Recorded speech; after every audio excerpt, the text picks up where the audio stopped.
ଆମ ଜଗା ଭାରି ବଢ଼ିଆ। ଅଙ୍ଗୁଷ୍ଠ ମାତ୍ରେ ଜାତ ହୋଇ ପର୍ବତ ସମାନେ ବଢ଼ଇ, ଏ ଅବା ଅଟେ ଭଗବାନ ମୋ ମନ ଖେଦ ଜାଣି ଜନ୍ମ, ଏମନ୍ତ ଜାଣି ବାସୁଦେବ ଗର୍ଜିଲେ ଗଜେନ୍ଦ୍ର ସ୍ୱଭାବ, ବ୍ରହ୍ମାଦି ଋଷିଙ୍କ ସମେତେ ହରେଶ କଲେ ସର୍ପଚିତ୍ତେ, ଦିଗ ପୁରିଲା ଗରଜନ୍ତେ ଅଦ୍ଭୁତ ଶପଥ ସହିତେ, ଶୁଣି ଚକିତ ମୁନି ଜନେ ଆନନ୍ଦେ ବିଚାରନ୍ତି ମନେ, ସେ ମାୟାମୟ ନର ହରି ଛଦ୍ମେଷୁ କର ରୂପ ଧରି, ଜନ ସତ୍ୟ ତପ ନିବାସୀ ମିଳି ସକଳ ବ୍ରହ୍ମ ଋଷି, ସ୍ତୁତି କରନ୍ତି ମନ ତୋଷେ ଧରଣୀ ଉଦ୍ଧାରିବା ଆସେ, ଯାହାର ଗୁଣ ଅନୁବାଦେ କ୍ଷମ ନୁହନ୍ତି ଚାରି ବେତେ, ଯା ରୂପ ମନ ଜ୍ଞାନେ ଚିନ୍ତି ଅଶେଷ ଶାସ୍ତ୍ରେ ନ ଜାଣନ୍ତି, ମୁନିଙ୍କ ସ୍ତୁତି ବାକ୍ୟ ଶୁଣି ତକ୍ଷଣେ ପ୍ରଭୁ ଚକ୍ରପାଣି, ଦେବଙ୍କ ହିତ ଅର୍ଥେ ହରି ପୁଣି ସୁକର ନାଦ କରି, ଗଜେନ୍ଦ୍ର ଲୀଳା କରି ହେଳେ ବିଷ୍ଣୁ ପଶିଲେ ମହାଚଳେ, ଖୁର ଲାଙ୍ଗୁଡ଼ ମୁଖେ ତାଡ଼ି ଶବଦ ଶୁଭେ ଘଡ଼ ଘଡ଼ି, ଜଳ ପ୍ରବେଶ ପୂର୍ବେ ହରି ପୂଜ ଉତ୍କ୍ଷେପ ଊର୍ଦ୍ଧ୍ୱେ କରି, ଲମ୍ପରେ ଆକାଶେ ଉଠିଲେ କୋଠର ସଟ୍ଟା କମ୍ପାଇଲେ, ବରାହ ଦେହ ଜଳ କଣେ ଶୂନ୍ୟ ତିନ୍ତିଲେ ଦେବ ଗଣେ, ଲାଙ୍ଗୁଡ଼ ବୃଷ୍ଟି ଜଳ ଲାଗି ଟିକେ ହୋଇଲେ ସୌଭାଗୀ, ସୁତୀକ୍ଷ୍ଣ ଘୋର କ୍ଷିପ୍ତ ଜଳେ ସମୁଦ୍ର ଉଛୁଳେ କଲ୍ଲୋଳ, ପର୍ବତ ପ୍ରାୟ ଦେହ କାନ୍ତି ଜ୍ୟୋତି ସମୂହେ ଝଟକନ୍ତି, ମହି ଖୋଜନ୍ତି ଘ୍ରାଣ ବାସେ ଧରଣୀ ଉଦ୍ଧାରିବା ଆସେ,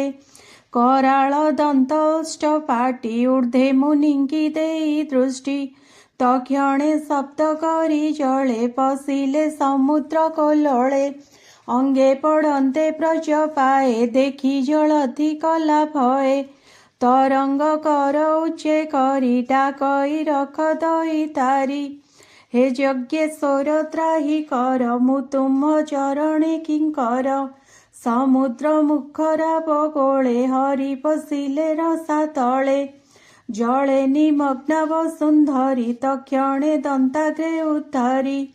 ଜଳୁ ଆସନ୍ତେ ଊର୍ଦ୍ଧ୍ୱ ମୁଖେ ଅସୁର ମିଳିଲା ସମ୍ମୁଖେ, ଆଦି ଅସୁରେ ଯେ ପ୍ରତ୍ୟକ୍ଷ ନାମ ତାହାର ହିରଣ୍ୟାକ୍ଷ, ଗଦା ବୁଲଇ ଅତି ବେଗେ ମିଳିଲା ଯଜ୍ଞପତି ଆଗେ, ମତ ମାତଙ୍ଗ ଯେହ୍ନେ ମହି କର୍କଶ ଦନ୍ତେ ବିତାରଇ, ଲୀଳାଏ ଅସୁର ସଂହରି ଗଜକୁ ଯେସନେ କେଶରୀ, ତା ଦେହ ଦଶନେ ପିତାରି ଧରଣୀ ଘେନି ବିଜେ କରି, ତମାଳ ନୀଳ ବର୍ଣ୍ଣ ଦେହି ସୂକ୍ଷ୍ମତି କଣ ଦନ୍ତ ଦୋହି, ଦଶନ ଅଗ୍ରେ ମହି ରହେ ଚନ୍ଦ୍ରେ କଳଙ୍କ ଯେନେ ସୋହେ, ଏମନ୍ତ ରୂପ ଦେଖି ବେଗେ ବ୍ରହ୍ମା ମିଳିଲେ ବିଷ୍ଣୁ ଆଗେ, ସଙ୍ଗତେ ମୁନି ବୃନ୍ଦ ଘେନି ସ୍ତୁତି କରନ୍ତି ପଦ୍ମଯୋନି, ଋଷୟ ଉଚୁ ହେ ଯଜ୍ଞ ରୂପୀ ଜନାର୍ଦ୍ଦନ ତୋର ବିହାର ତ୍ରିଭୁବନ, ଜୟ ତୁ ଜୟ ଭଗବାନ ତୁ ବେଦମୟ ବିଦ୍ୟମାନ, ଯଜ୍ଞ ମୂରତି ନିଜ ପିଣ୍ଡେ ଯେ ଯଜ୍ଞ ଧର୍ମ କର୍ମ କଣ୍ଡେ, ତୋର ଶରୀର ରୋମ କୂପେ ସମୁଦ୍ର ଲୁଚିଲା ସ୍ୱରୂପେ, ନମ ଗୋବିନ୍ଦ ମହୀଧର ଅଶେଷ ମହିମା ସାଗର, ହେ କାଳ ରୂପୀ ତୋ ଚରଣେ ନିର୍ଭୟେ ପଶିଲୁ ଶରଣେ, ଯଜ୍ଞାଦି ଆତ୍ମ ତୋ ଶରୀର ଦୁଷ୍କୃତ ଜନେ ଅଗୋଚର, ତୋ ଦେହ ଚର୍ମେ ବେଦ ବସେ ଅନଳ ରୁମ ରୂପ ଦେଶେ, ଘୃତ ଆହୁତି ନେତ୍ର ଯୁଗେ ଚତୁର ହୋତ ପାଦ ଭାଗେ, ଏ ଯୁଗ୍ୟ ସୁକ ତୋର ତୁଣ୍ଡେ ଶ୍ରୁବ ନିର୍ମିତ ନାସା ଖଣ୍ଡେ, ଇଡ଼ା ଉଦର ଅନୁବନ୍ଧେ ଚମସ ରହେ କର୍ଣ୍ଣରନ୍ଧ୍ରେ, ପ୍ରାସିତ୍ର ବସେ ତୋର ଅଶ୍ୟେ ଗ୍ରହେ ବସନ୍ତି ତୋର ଗ୍ରାସେ, ચરબણે અગ્નિહોત્ર રહે તિખ્યાત અનુજન્મ વહે જે ઉપસદતિ નિષ્ઠે સે તર ગ્રીપાતે સટે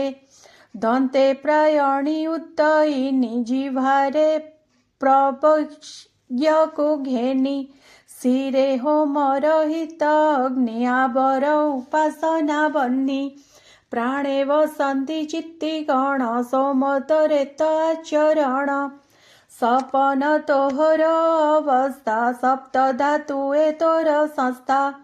તો દેહ સંધિ સર્વ સત્ર તુ સર્વ યજ્ઞ ક્રતુ માત્ર